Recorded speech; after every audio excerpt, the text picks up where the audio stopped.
think that's where it is, and Minnesota, Rhode Island. This right here, baby. Raleigh, Missouri. Missouri? Good job. All right, Thanks. that's not bad. Indianapolis. That's good. So we got the country covered. Guys, so welcome to our panel. I Ain't Afraid of No Toys. A look at Kenner's The Real Ghostbusters from 1987 to 1991. Little known fact, the line actually launched in 1986, but it sold out so quickly that there wasn't enough toys out there for everybody else at Christmas. I remember Christmas of 1986 was a little bit sad for me. I didn't get my Ghostbusters, but the good news is a year later in 1987, we released the whole line. We're going to go through that line. We're going to go through every year. But more importantly, I'd like to introduce Mark Boudreaux. Now, please,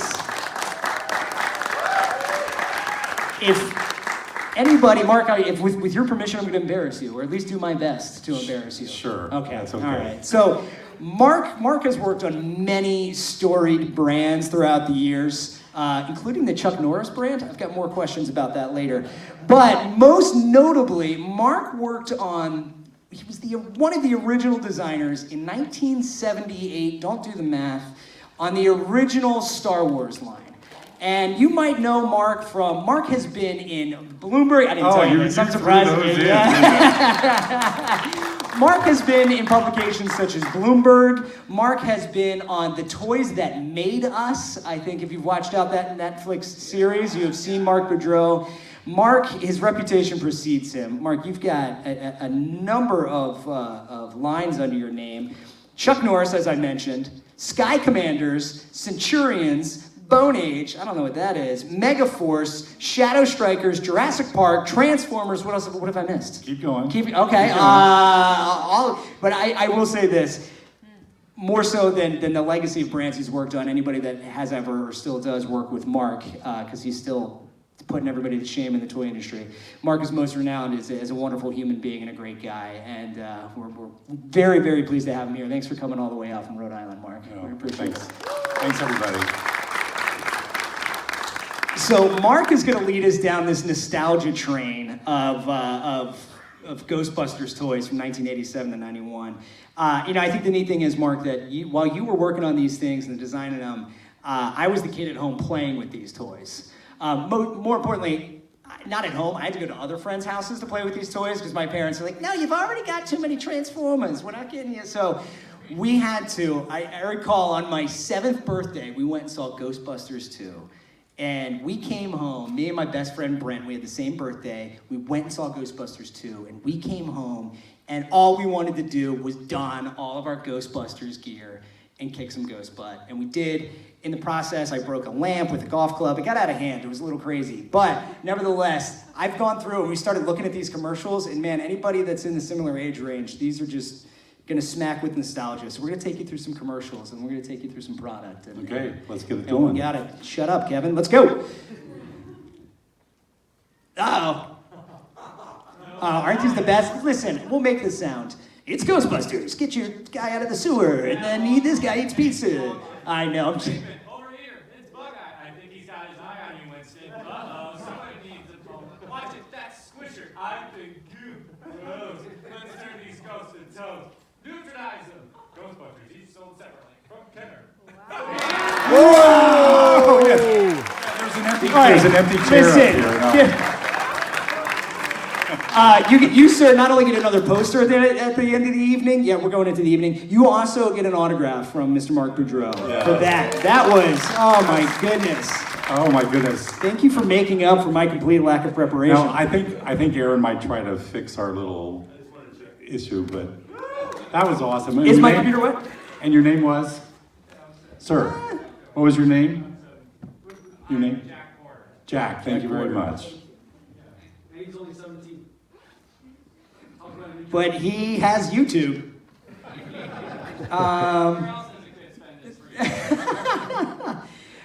Listen, Jack Porter's, I think, just going to narrate the commercials for us. I think we're going to be in good shape. Aaron, if we do solve it, I don't know what to do. But anyway, all right, this was, nope, that was the commercial. And here we go. 1987, folks, the heat goes on. No doubt Kenner was riding the wave of the Glenn Frey hit, The Heat Is On. But for legal reasons, changed it to Ghost. Anyway, these are these awesome brands that Mark worked on that I'm talking about, including Chuck Norris. I still have more questions. We'll skip that. Okay. Here's the line, Mark. So we started out with our heroes. Each character was 5¼ inches high, and it was kind of a fresh thing for me because working on Star Wars, it was all 3 3/4. So having a taller figure ultimately would give us the opportunity to do different things that we can't do at a smaller scale. So it was really cool. And then we went into our action ghosts. These were designed to be lower cost offerings with simple features. And the really cool thing was we started using well-known phrases like bad to the bone and bug eye to help with our development process. And it was funny, in the film, I remember seeing Peter calling Janine bug eye, when she's talking to them in the office. So while most of you have seen the production ghosts, we have brought along some original sketches circa 1986. That's 33 years. That's nearly half of my lifetime ago. So it's cool. It's cool that Ghostbusters is very relevant to this day. I think we even dug out some of the original toys here. That's my bag of tricks. This is my. So we had Bad to the Bone, H2 Ghost, which was a ghost that looked like one, but then it would also split in half. Split in half and become 2 ghosts. So it was really a lot of fun. Simple stuff, but it really was things that were a part of the lore and that we thought really represented Ghostbusters. We were very fortunate to be given a lot of leeway and creative latitude with doing this. And since it was animated, it even adds an extra level of coolness for the designers, because it really opens the gates and lets us do things that you normally wouldn't do if it was a live action, scenario. So having the animation really for Kenner was a great thing because it really let us do toys. And that was the main thing we wanted to do here. So, I think since you guys showed up, we owe you a treat, as promised. I think we teased some of it as we were out there. This is really cool in that these haven't been seen by anybody. I think maybe the dark closet that they were sitting in for 30 some odd years, Mark, but we have Mark's original concept sketches from this development phase on these toys. So yeah, way back, no Photoshop, no 3D, just pen on paper. So these were the original sketches, Bad to the Bone, and the 2 vaporizers actually became H2 Ghost. So there's always an evolution when we're doing product. The very first time you look at something, you're like, oh, okay, maybe it needs a little bit more work. So it's an evolutionary process. And I think one thing that was cool that you were talking about, Mark, is that you guys were given some leeway to create some new ghosts. And you mentioned Bug Eye Ghost in there. And I think for most of you well in the know fans, that Bug Eye Ghost found his way into other places. Bug Eye Ghost found himself into the IDW comic books, into the animated series, into the Ghostbusters World app. But were it not for the necessary cost reductions, we would have been living in a completely different world, Mark. He would have looked entirely different. Yeah, he would have had 2 eyes. We had to cost reduce it. But actually, going from 2 to 1 made a bigger statement, and so it really worked out well. And that was the original 2 sketches for the original. Those original ones, I'm glad it netted out this way. Some of those are I think it turned out really well. And our sculptors really had a great time with doing this line also. Oh, ectoplasm. I remember certainly spilling a can of this all over our taupe-colored shag carpet in our house, and it didn't end well for me. But hopefully you guys didn't have those problems, but I'm sure the original ectoplasm, that must have been fun to work with, Mark. Oh, yeah. And you also made different colors. We ultimately did different colors, yes. Purple was the first one. And then we did the Gooper Ghosts. That was something really cool. With the slime, it was a must-have to incorporate into the product. Our goal was how do we take these oversized ghosts and have them be very interactive with our figures? So we had Squisher, And these are all the original Kenner sketches in our preliminary model. So you can see that they made it to the production intact pretty much. Squisher was all about, you put the character in, push down on his head, the slime would ooze out of the mouth and out of the nose. So we really tried to make this as gross and as cool and as fun as possible, taking full advantage of the slime. Then we had the Banshee Bomber. Is this Eric Estrada action figure in all of these pictures? Well, back in the day, we would mock things up, and we would use any and everything that we could find. Or Eric Estrada. It is called kit bashing. That is very good. The Banshee Bomber was truly a wing terror with its spring-loaded mouth dropping slime from above. And then finally, we had Sludge Bucket. Its mouth was the reservoir, and by squeezing his tail, air would be pumped up into the slime and create a bubble. And you just didn't want to be around when it popped. So he originally had this hurling feature. Yes, on the original design, he was a goose slinger, right? So he could actually, you'd put slime in his hand and it would be spring-loaded, and you'd actually throw slime or throw a figure. Sometimes cost reductions happen, and so the arm went away and it just became a sludge bucket instead of a goose slinger. Plus the name Sludge Bucket. Yeah, that's so much cooler. Ah, the Ecto-1! We got it! Boom! Oh wait, and the seat that always fell off, that you always lost. Gunner seat on top, and the claw in the back, the ghost winder. You guys remember this? You would open the bag and You'd wind it.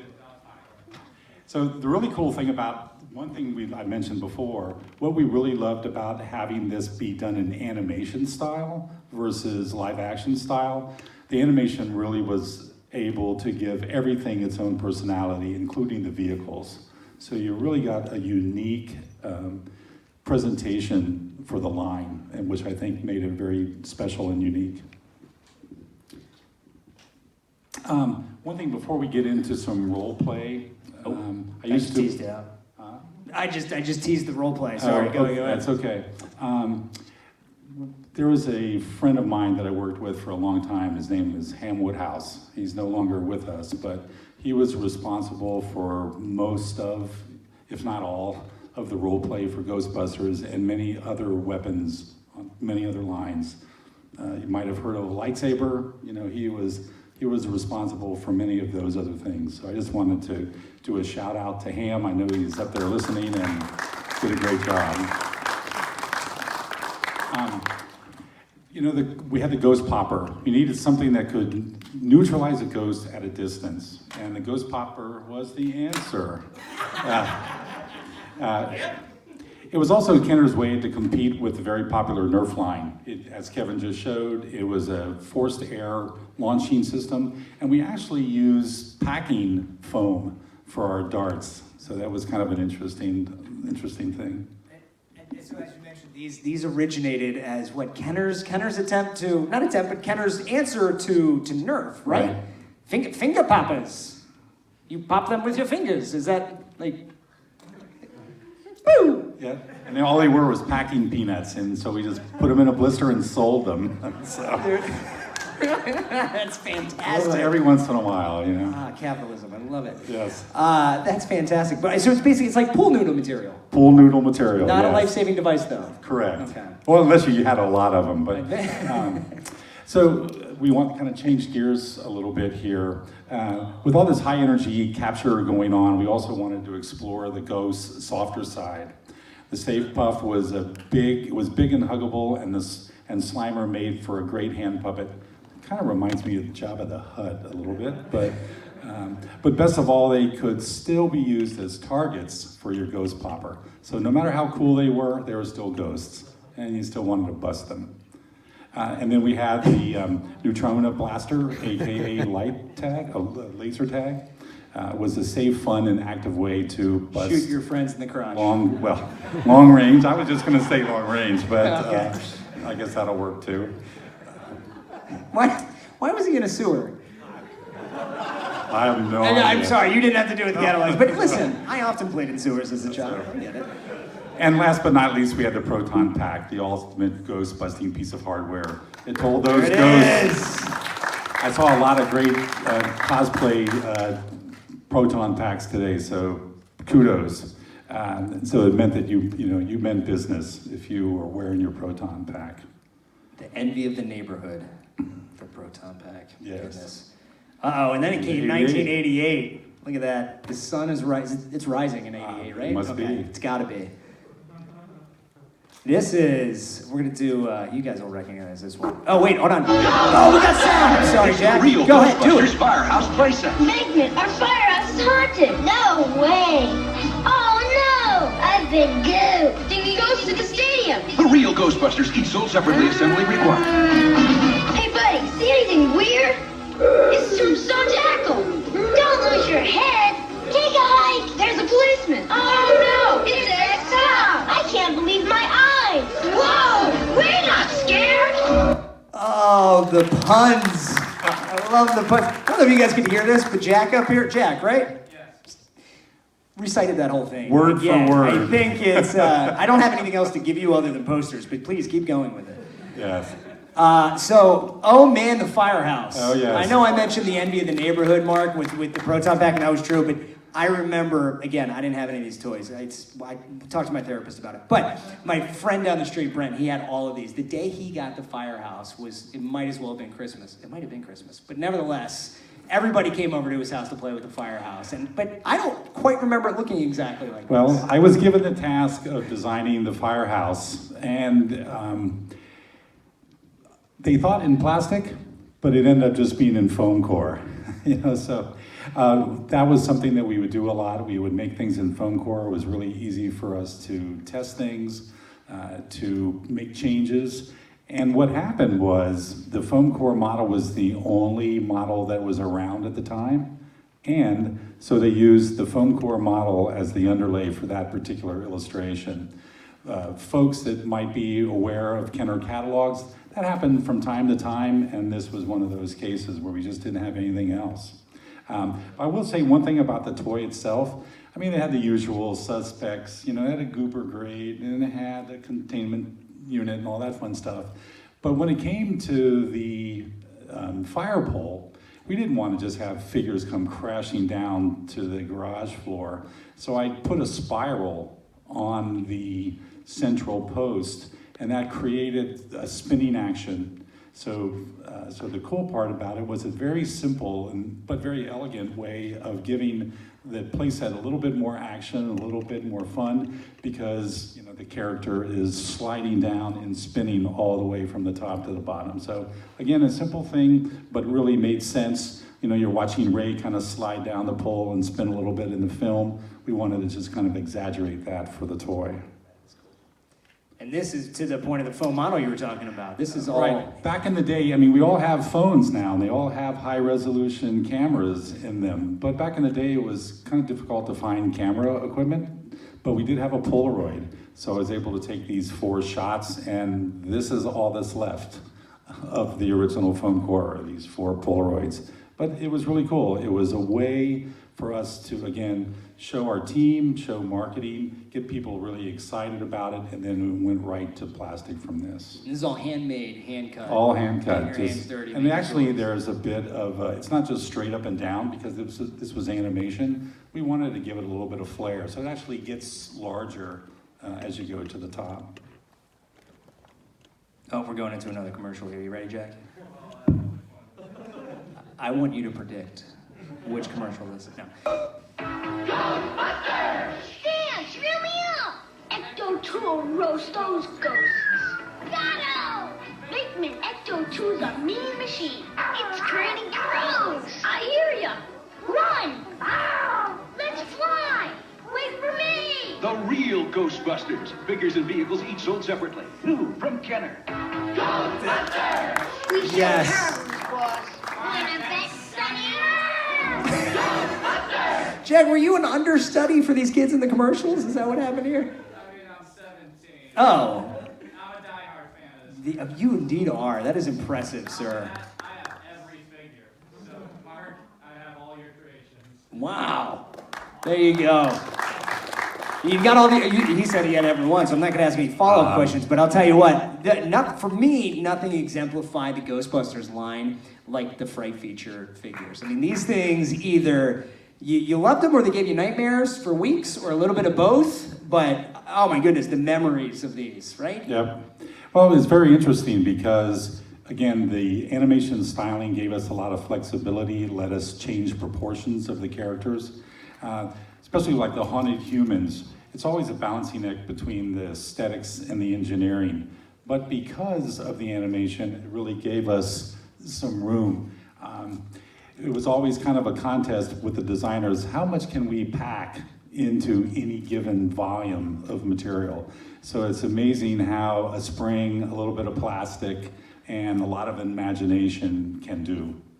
So we thought we were able to combine all of that stuff into a pretty successful segment, and so we think it's a win-win. Oh, we talked about the Ecto 2 there. Yeah, that was really cool, something that we just made up internally. What we would do, we would typically do a sketch. This is my first sketch that I did of the Ecto 2, just real quick, one afternoon. And once we do a sketch, it's shown to the team. If that's approved, we had our own model shop. And so we were able to make one-off prototypes, prove out mechanisms and everything. So it was fully ready to go. I worked in the preliminary design department, and then we would turn things over to our production group, and then they could follow through in production. And I gotta tell you, Mark, these designs, as we go through this, it really makes you appreciate the fact that you guys are, you really capture just the spirit, the whimsy, the tenor of this brand, but really your designs and what you guys were developing kind of became a part of the design language and the flavor of the brand. And I mean, I think it's just really cool that we've got you to thank for really kind of baking some of the elements into this brand that we're so familiar with. It's really cool. Case in point. Oh, the Highway Haunter, I believe it was. It was a great little Volkswagen that turned into a praying mantis, which is kind of fun. That made an appearance in the comics as well. There was a comic cameo in there. We've got a couple other comic cameos along the way as we go through here. So 1989, with its 1959 theme here with the jukebox. So this is, here we go. Now we're into Ghostbusters 2. Jack, what do you got for us? I actually can't memorize. We found his kryptonite. Well, I've seen the other version of this one, which was a lot, and it featured the Ecto 500. Oh, yes, the Ecto. Jack, you may not have remembered it, but you provided a perfect segue into the Ecto 500. Thank you, sir. By the way, we're still impressed. We can't. Come on. A little known fact. Did you guys know that in the sequel, the Ecto 1A was originally called the Ecto 2?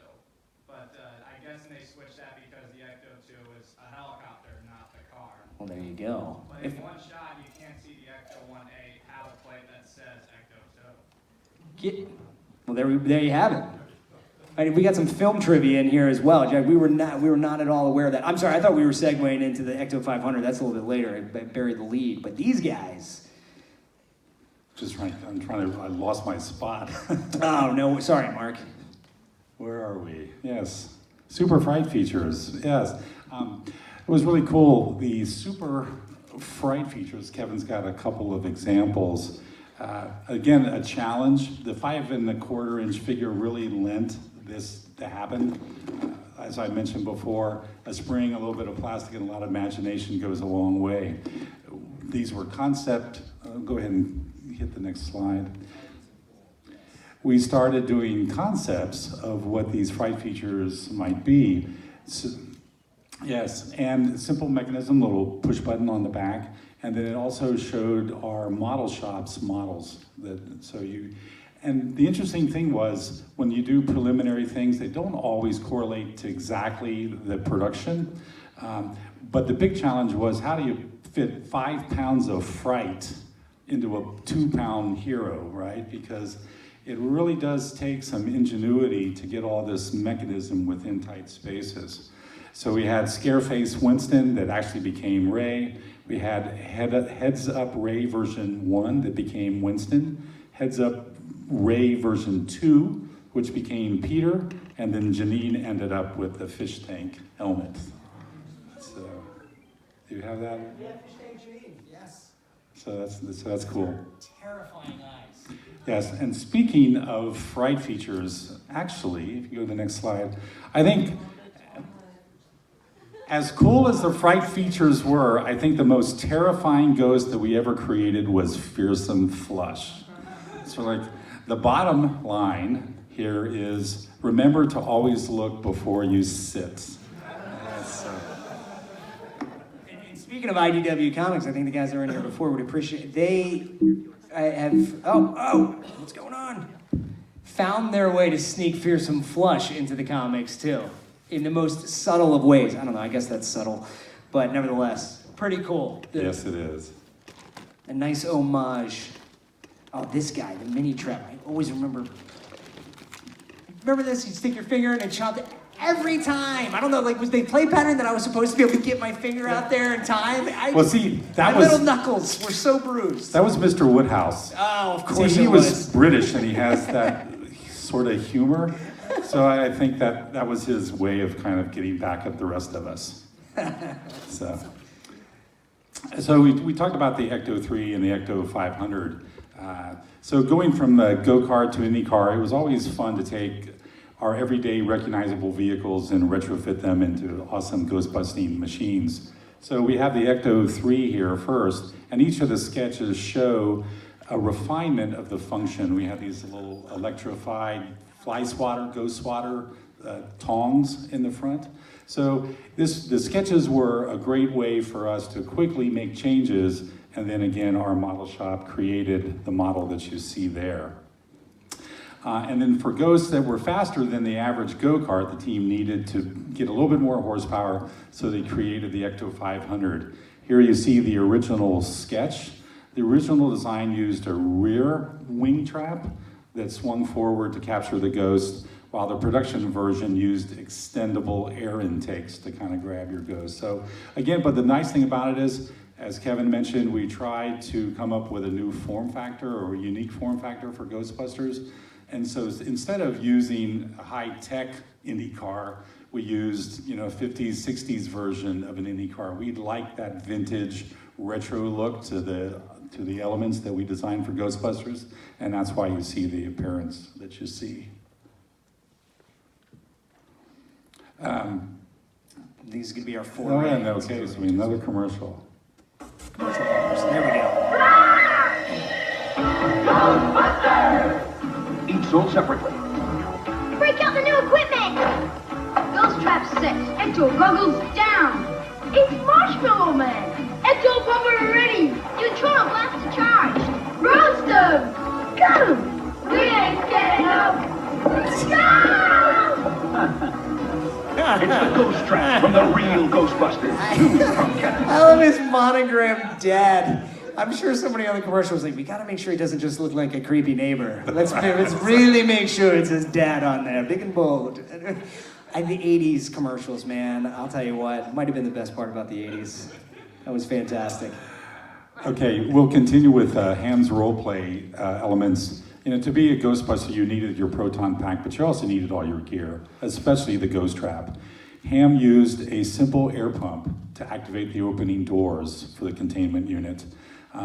Sometimes there's always a tendency to complicate designs, but he knew that simple was always better.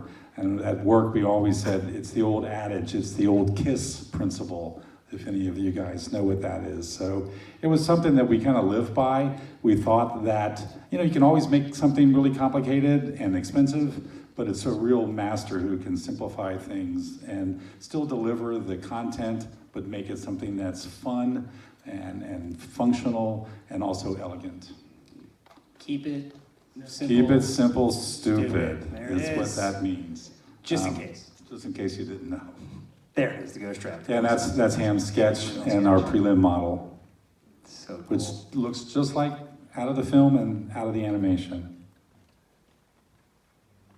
Oh man, we're getting into the 90s here. Then came 1990, and they were back. The Ecto With 1A. Adventure. as we've learned. Yes, and we started with the Slimed Heroes. We always had a lot of fun developing each hero series.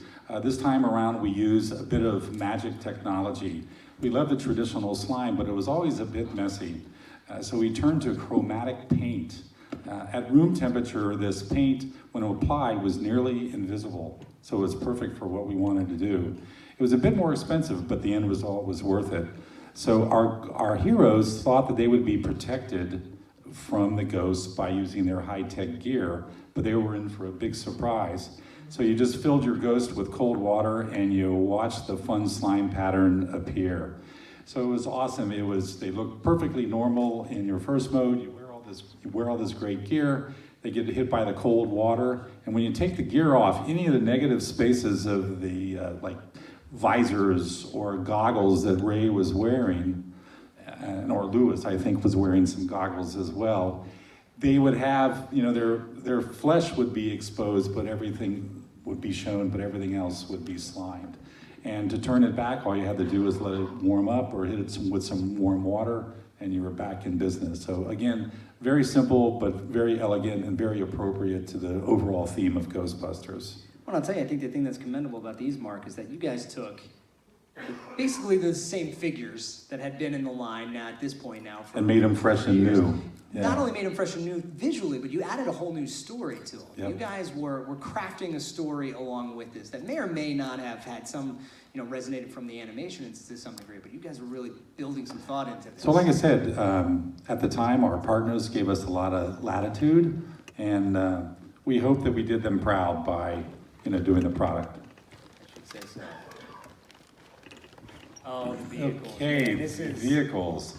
I'm going to read just a little bit here. I would say that our heroes had some pretty cool rides. They could take to the skies in the Ecto Bomber and clean up the streets with the Ghost Sweeper and the fire truck.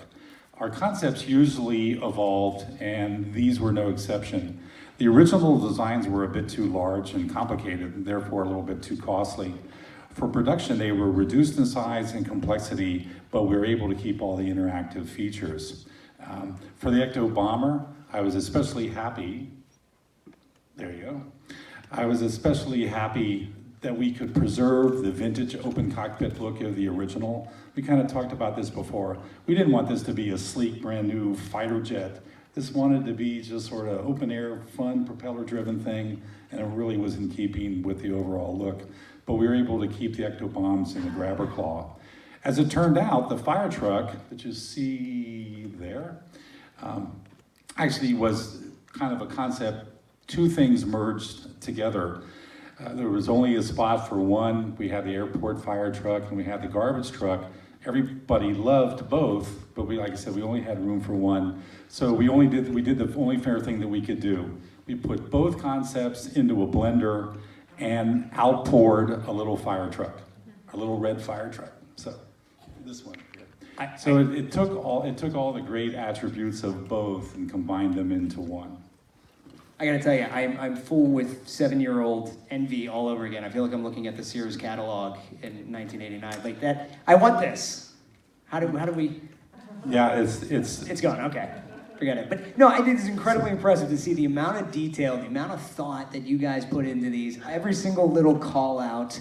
The amount of, again, just detail into what every little thing did rather than it's just a fire truck. And noted that you had to distill it down to just the things that worked, but it started with something so much bigger and so much more thought. So it's always great to have those recognizable elements to start with, but then it was the passion of the individual designers and the engineers and the model makers and just knowing what Ghostbusters was all about, and how can we turn what you think is just a everyday mundane element into just awesome ghost fighter equipment. So if I'm not wrong, their going budget for vehicles was about $4,000 each. So yeah, with what they had. Ray didn't have a lot to work with. So. 4,800. Sorry, thank you. Damn, keeping us on our toes, Jack. And then, I forgot to say, and then we also had the street sweeper. It also had to go on to a bit of a diet, but the features remained. I love, again, attention to detail. the speaker on top of the street sweeper is playing Everything is Beautiful as just, I don't know, some sick irony as you're sucking up a ghost into its demise. So that Exactly. the toy does not actually play music. Okay. Okay, we'll continue with our role play. The role play segment continued to expand with simple and easy to use weapons. A couple of examples. The Ecto Blaster had a magazine that could fire 4 slime pellets without reloading. So if you're an active kid and you're running around, having 4 shots at your friends, that's pretty cool. And then the Ghost Snapper in the trap was another great simple item that delivered the satisfying Ghostbuster experience. Again, Ham took an air-powered piston, added a bit of Velcro at the tip, and which made easy work of our cute little fabric ghosts. And the opening trap provided ample and secure storage. Again, here's an example of the actual toy was not available at the time when we printed the catalog, so this was actually Ham's sketch. So that's pretty cool. It's just as good. It's just as good. Just as good. His model looked just like that sketch, and so did the actual toy. So, and last but not least, we had our glow. Well, I just paused it on this. Sorry. Just in case you couldn't tell, this is clearly the 1990s. Yes. I mean, we are in it deep now. I think that's Zach Morris on the front there. This is fantastic. So, last but not least, our Ecto Glow heroes. As I mentioned, it was always fun and often challenging to come up with the next hero segment. Our question was this time, how could we have our heroes actually enter this ghostly spirit world? So glow-in-the-dark technology was the answer. It was, again, simple but so effective. Just turn out the lights and they turn a ghostly green. We molded the figures, the gear, and the ghosts in phosphorescent pigment, and since green actually holds the light charge the longest, green it was. And it really, I think green really made a lot more sense than any of the other colors that we could have used. Slimer comes to mind, so it really, again, was a part and parcel to what we thought Ghostbusters was all about. Now, I noticed there's severed heads at their feet here, Mark. Yes, something a little bit different. Sometimes in the action figure world, we'll have interchangeable heads, different expressions, things like that. But for a kid line, this is pretty unique to actually have severed heads in the package. But the reason we did that is because they have their day mode, right? You have to have just a normal head. And then, but when they went into the ghostly world, it wouldn't have been too good. Their heads would have just been floating around, and the ghosts would have seen them right away. So we had the interchangeable heads so that when they decided to go into the ghost world, their heads went along for the ride. So it was very unique, again, for a kid's segment. A lot of times we do it in the older action figure stuff, but it made a lot of sense for this too, so. Now, I think we've got a few minutes left here. We did pretty well on time, Mark. And I think first of all, a round of applause for Mark. Yeah. For all you guys, we appreciate you coming out. But Mark, this is such a small fraction of your body of work, but so grateful to have had you work on this. But if we've got time for some questions, you open to fielding some questions? Well, I appreciate the invite to come. I mean, I see a lot of passionate, fans here. I've seen a lot of other folks fully dressed outside. So I applaud all your passion and keep Ghostbusters going. So congratulations to you guys. We do have some questions.